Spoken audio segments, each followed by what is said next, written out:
Ново развитие по Южен поток. Газпром е изненадан и разочарован от становището на Брюксел за мащабния газов проект.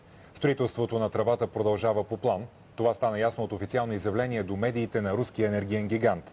Позицията на Москва идва след ултиматума на Еврокомисията към страните, подписали двустранни договори с Русия, сред които и България. В Газпром са категорични, че междуправителствените споразумения, които станаха основна причина за критика от Брюксел, са основани на правото и закона. Целта е да се осигури сигурност и стабилност на инвеститорите. Руският концерн заяви още, че строителството на газопровода ще продължи по план, а моментът за критики е неподходящ. Броени часове по-късно последва и реакция от Брюксел. Много ясно сме заявили какво не е наред в договорите за Южен поток. Искаме да се уверим, че законодателството ни ще се спази и това означава, че капацитетът ще се разпредели не просто от една страна, а към всеки, който поиска.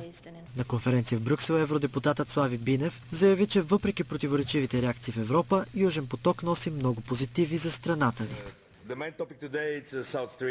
Днешната среща е посветена на проекта Южен поток, който е от изключителна важност за Европа. Диверсификацията на доставки на природен газ е цел за Европейския съюз, както и всички други енергийни доставки. Позицията на българското правителство е, че договорът с Русия е в съответствие с всички европейски закони, а хаосът между Брюксел и Москва е